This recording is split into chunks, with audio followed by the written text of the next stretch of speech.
J'aime pas qu'on vienne m'emmerder et qu'on soit près de moi. Je sais pas, j'aime bien être seule. Il y a des femmes dont la beauté devient une prison. Brigitte Bardot en a fait l'expérience toute sa vie. Elle était la femme la plus désirée du monde et elle ne voulait qu'une chose. La paix, le silence, un jardin avec des animaux et la liberté de vivre sans que personne ne la regarde.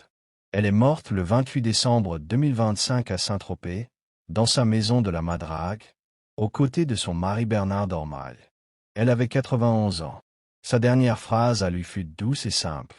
Un mot d'amour qu'elle lui disait depuis des années. Et puis ce fut fini. Le monde entier a pleuré l'icône.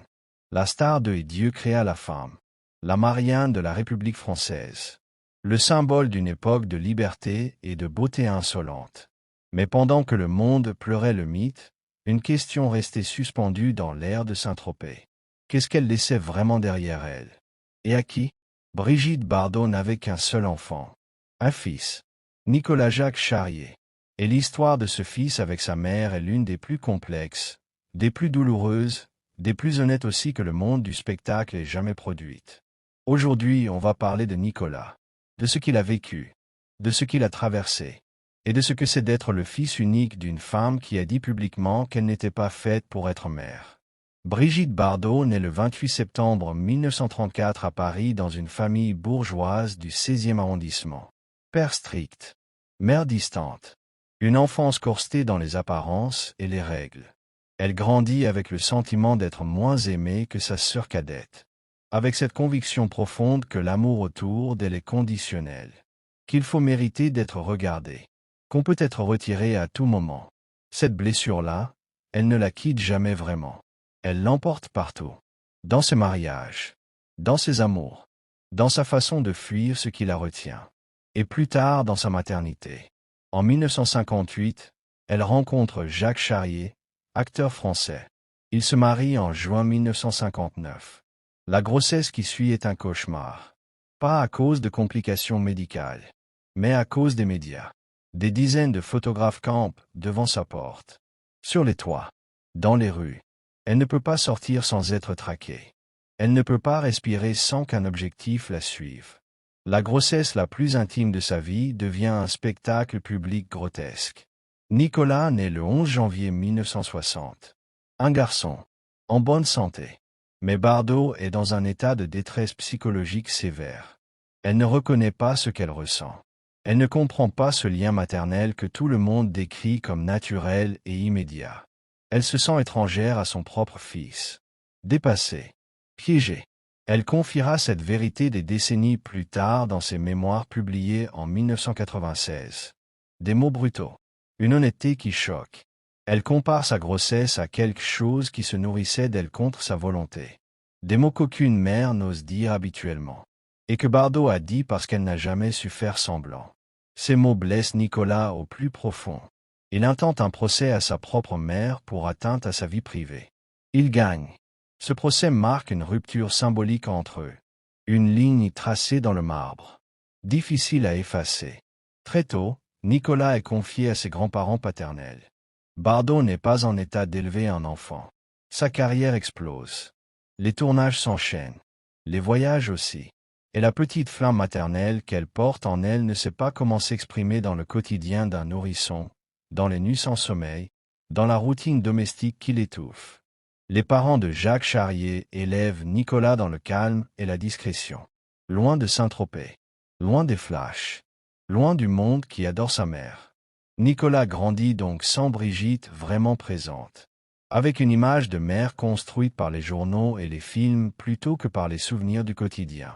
Le mariage entre Brigitte et Jacques Charrier ne survit pas. Ils divorcent en 1962. Nicolas reste avec les Charrier. Et la distance entre lui et sa mère s'installe progressivement. Pas de façon brutale. Doucement.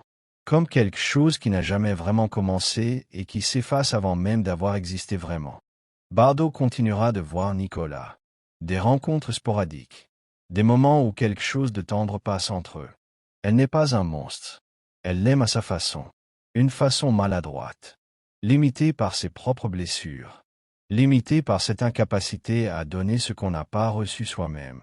Nicolas grandit avec deux réalités simultanées. La fierté d'être le fils d'une légende. Et la douleur d'avoir été éloigné de cette légende dès les premiers mois de sa vie. Ces deux réalités ne se réconcilient jamais complètement. Elles coexistent. Comme deux voisins silencieux qui partagent un mur sans jamais se parler vraiment. Il fait sa vie en dehors de la France. Loin de Saint-Tropez. Loin de la Madrague. Loin de ce monde qui porte le nom de sa mère sur toutes les lèvres. La Norvège l'accueille. Un pays à l'opposé de tout ce que représente Bardot. Discret. Froid. Loin de la Méditerranée et de ses lumières trop crues. Cette distance géographique dit quelque chose. Ce n'est pas un hasard si le fils unique de Brigitte Bardot a choisi de vivre à l'autre bout de l'Europe. C'est une façon de respirer, de construire quelque chose à lui. Un nom à lui, une vie à lui. Sans les regards, sans les comparaisons, sans avoir à expliquer à chaque nouvelle rencontre que oui, c'est bien lui, le fils de bébé. Pendant ce temps, Bardot continue de vivre à Saint-Tropez. Elle se ferme progressivement au monde des humains. Elle ouvre grand les portes de la Madrague aux animaux. Des chiens, des chats, des ânes, des moutons. Elle crée en 1986 sa Fondation pour la protection animale. Une fondation qui deviendra l'une des plus actives et des plus reconnues de France. 40 ans après sa création, elle compte des milliers de bénévoles, des centaines de salariés, des actions dans des dizaines de pays. Cette fondation est sa famille de cœur. Ses animaux sont ses enfants. Pas Nicolas. Pas un fils qu'elle a eu du mal à aimer. Ces bêtes qui ne la jugent pas, qui ne lui intentent pas de procès, qui ne lui demandent pas d'explications sur ses mémoires, qui l'aiment simplement parce qu'elle est là. La vérité est cruelle mais lucide. Bardot a transféré sa capacité d'aimer vers les animaux parce que les animaux ne l'ont jamais déçu. Les humains si. Les hommes qu'elle a aimés l'ont quitté. La famille qu'elle a essayé de construire s'est effondrée. Son fils lui a intenté un procès. Et elle a dit des choses blessantes en retour.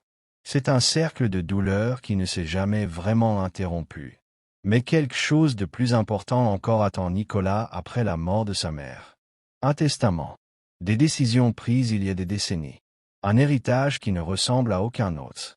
Et qui va changer à jamais la façon dont le monde regarde la relation entre Brigitte Bardot et son fils unique. Ce que vous allez découvrir dans la suite de cette histoire va bien au-delà d'une simple affaire de famille. Dès les années 1980, Bardot commence à prendre des dispositions juridiques. Elle réfléchit à l'avenir de la Madrague, à ce que deviendra cette maison après elle, à qui appartiendra ce sanctuaire qu'elle a construit pierre par pierre, âme par âme, animal après animal. Et les décisions qu'elle prend sont radicales, sans ambiguïté, sans compromis. Elle cède la nue propriété de la Madrague à sa fondation dès 1986. Elle conserve l'usufruit, le droit d'y vivre jusqu'à sa mort. Mais juridiquement, la maison n'appartient plus à Bardot depuis près de 40 ans au moment de son décès. Et donc, elle n'appartient pas à Nicolas non plus. La loi française sur la réserve héréditaire oblige à laisser une part minimale du patrimoine à ses enfants. Nicolas recevra cette part. Il ne sera pas totalement déshérité au sens légal du terme. Mais les murs de la Madrague, les pierres de ce sanctuaire, l'âme de cette maison, ne lui reviendront jamais. Ils appartiennent aux animaux. Pour toujours. C'est le testament d'une femme qui a fait ses choix les yeux ouverts. Et Nicolas a grandi en sachant, au fond de lui, que ses choix existaient. Nicolas Charrier a aujourd'hui 65 ans. Un homme d'âge mûr qui a passé sa vie à construire son identité loin de l'ombre de sa mère. Un homme qui a souffert, qui a combattu, qui a gagné un procès contre sa propre mère, et qui se retrouve aujourd'hui à faire son deuil d'une femme qu'il n'a jamais vraiment eu le temps de connaître comme on connaît une mère. Ce deuil-là est particulier. On ne pleure pas seulement la personne. On pleure aussi la relation qu'on n'a pas eue, la mère qu'elle n'a pas été, les moments qui n'ont pas existé. Et quelque part, on pleure aussi la possibilité que tout cela aurait pu être différent. Mais la mort ne ferme pas toujours les portes qu'on croyait fermées. Parfois elle en ouvre d'autres. Nicolas Charrier a choisi la vie discrète. Pas par timidité, par nécessité. Quand votre mère est Brigitte Bardot, la discrétion n'est pas un luxe. C'est une survie. Il a grandi en Norvège. Loin de la France. Loin de Saint-Tropez. loin des touristes qui viennent photographier la Madrague comme si c'était un monument historique. Il a construit une famille. Une vie ordinaire dans le bon sens du terme. Une vie à lui. Avec ses propres règles, ses propres matins, ses propres silences. Il s'est marié. Il a eu des enfants. Brigitte Bardot est donc grand-mère. Une grand-mère que ses petits-enfants connaissent probablement plus par les images que par la présence. Parce que la distance géographique et émotionnelle entre Nicolas et sa mère n'a jamais vraiment disparu. Elle s'est apprivoisée. Atténuée peut-être dans les dernières années. Mais jamais effacée. Des rencontres ont eu lieu. Des tentatives de réconciliation. Des moments où quelque chose de fragile s'est construit entre eux. Bardot a exprimé à plusieurs reprises des regrets sur sa façon d'avoir été mère. Pas avec les grands mots. Pas dans les conférences de presse. Dans des interviews rares. Dans des moments de lucidité où la vieillesse permet parfois ce que l'orgueil de jeunesse interdisait. Elle a dit qu'elle n'était pas faite pour la maternité. Qu'elle le savait et qu'elle l'avait accepté. Mais elle a aussi dit que Nicolas était un homme bien. Qu'elle était fière de lui. Que malgré tout, il y avait quelque chose entre eux. Quelque chose de réel, même si abîmé. Ces mots-là, Nicolas les a entendus. Comment les a-t-il reçus? Personne ne le sait vraiment. Il est resté silencieux publiquement. Il n'a pas accordé d'interview après la mort de sa mère. Il n'a pas fait de déclarations fracassantes. Il n'a pas cherché les caméras. Il a laissé les autres parler. Et dans ce silence, il y a quelque chose de digne. Parce que Nicolas Charrier aurait pu choisir une autre voie. Il aurait pu vendre ses souvenirs. Écrire un livre à charge. Participer à des émissions de télé-réalité en brandissant son nom comme un sésame. Il ne l'a pas fait. Il a choisi la retenue. Le respect d'une histoire complexe. La protection de quelque chose d'intime que le monde n'a pas besoin de voir. C'est peut-être là sa plus grande ressemblance avec sa mère. Bardot aussi, à sa façon, refusait le regard des autres sur ce qu'elle avait de plus fragile. Elle se défendait autrement. Par la provocation. Par les déclarations choc. Par cette façon de tout dire en disant le contraire de ce qu'on attend. Mais au fond, elle aussi protégeait quelque chose. Son jardin intérieur. Sa vérité intime. Ce qu'elle ne voulait pas que le monde abîme. Nicolas protège la sienne dans le silence. Deux façons différentes de faire la même chose. Il faut maintenant parler du testament et de ce qu'il signifie vraiment pour Nicolas. Parce que beaucoup ont vu dans les dispositions de Bardot une façon de punir son fils. De lui dire une dernière fois qu'il n'était pas la priorité. Que les animaux comptaient plus que lui. Mais cette lecture est peut-être trop simple. Bardot a pris ses décisions concernant la Madrague dès 1986. Quand Nicolas avait 26 ans. Ce n'était pas une décision de fin de vie prise dans l'amertume. C'était un choix cohérent avec toute une vie. Une vie où elle avait décidé que les animaux seraient sa cause. Son legs. Sa raison d'être après le cinéma. Elle n'a pas légué la Madrague aux animaux pour blesser Nicolas. Elle l'a fait parce que c'était en accord avec qui elle était vraiment. Parce que cette maison était le temple de sa vie réelle, celle d'après la gloire, et que cette vie appartenait aux bêtes qu'elle avait choisies. Nicolas recevra sa part légale du patrimoine. Pas rien. Mais pas la Madrague. Pas ces murs chargés de l'âme de sa mère. Ces murs appartiennent maintenant à une fondation. À une cause. À une idée plus grande qu'une famille. Est-ce juste? La question mérite d'être posée. Un enfant unique qui n'hérite pas de la maison familiale parce que sa mère a préféré la léguer à sa fondation. Certains y voient une injustice. D'autres y voient la logique implacable d'une femme qui a toujours vécu selon ses propres règles jusqu'au bout. Brigitte Bardot n'a jamais prétendu être une mère ordinaire. Elle a dit la vérité sur ses limites avec une brutalité que peu de gens ont osé lui pardonner. Et cette même honnêteté se retrouve dans ses dernières volontés. Pas de faux semblants. Pas de testament de façade qui ferait croire à une transmission familiale normale. La vérité. Nue. Comme elle a toujours aimé la présenter. Nicolas Charrier hérite d'autre chose. Il hérite du nom. De la mémoire. De cette filiation avec l'une des femmes les plus célèbres du XXe siècle. Il hérite aussi de cette leçon que peu de fils reçoivent de leur mère. La leçon qu'on peut aimer quelqu'un qui n'a pas su vous aimer comme vous l'auriez voulu. Que l'amour imparfait est quand même de l'amour. Que les blessures d'enfance ne définissent pas tout ce qu'on devient. Il a prouvé ça. Par sa vie discrète. Par sa dignité tranquille. par cette façon d'avoir traversé une histoire extraordinairement difficile sans en faire un spectacle. Brigitte Bardot s'est éteinte le 28 décembre 2025 dans son jardin de la Madrague entourée de ses animaux et de son mari. Elle a trouvé dans la mort ce qu'elle cherchait dans la vie. La paix, le silence, le droit d'être elle-même sans que personne ne la regarde. Son fils continue, quelque part en Norvège, dans une vie ordinaire et précieuse, avec ses propres enfants, avec ses propres matins, et quelque part dans ce silence nordique, il y a peut-être quelque chose qui ressemble à la paix. Pas la résolution d'une histoire douloureuse, mais l'acceptation que certaines histoires ne se résolvent pas. Elles s'apprivoisent. Et on continue quand même. Dites-nous en commentaire ce que vous pensez des choix de Brigitte Bardot. Était-elle une mère qui n'a pas su aimer ou une femme qui a eu le courage de dire la vérité sur ses limites? On vous lit. Et abonnez-vous à la chaîne pour ne manquer aucun de nos prochains documentaires.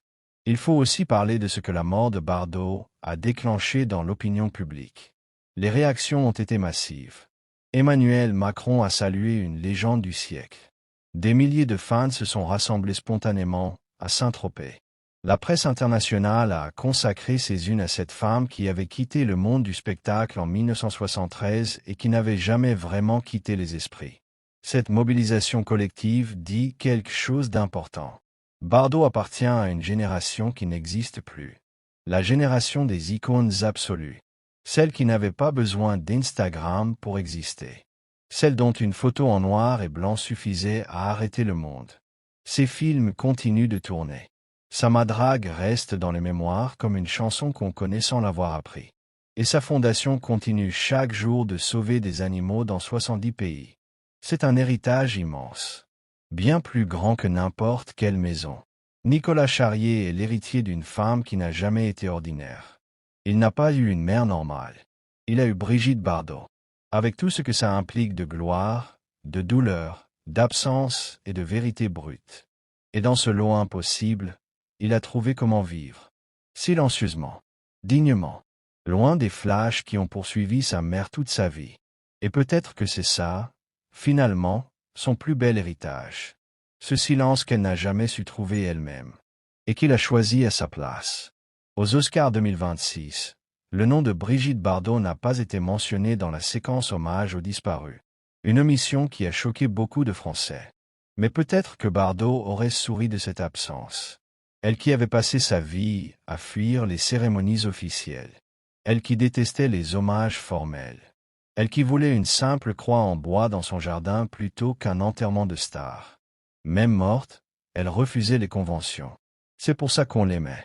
Et c'est pour ça que son fils, malgré tout, malgré les procès et les distances et les mots qui font mal, porte son nom avec quelque chose qui ressemble à de la fierté. Une fierté compliquée, blessée, mais réelle. Parce qu'on ne choisit pas sa mère. On choisit seulement ce qu'on fait avec ce qu'elle nous a laissé. Et Nicolas Charrier a choisi de vivre. Pleinement. À sa façon. Loin du bruit. Et c'est peut-être la plus belle réponse qu'il pouvait donner à une histoire qui ne lui a pas facilité les choses. Brigitte Bardot et Nicolas Charrier. Une mère et un fils. Une histoire qui ne ressemble à aucune autre. Et qui, dans toute sa douleur, dans toute sa complexité, dit quelque chose d'universel sur l'amour imparfait et sur la façon dont on survit à ce qu'on n'a pas reçu. Et ça mérite d'être raconté. Merci et à très bientôt pour une nouvelle vidéo. D'ici là, prenez soin de vous.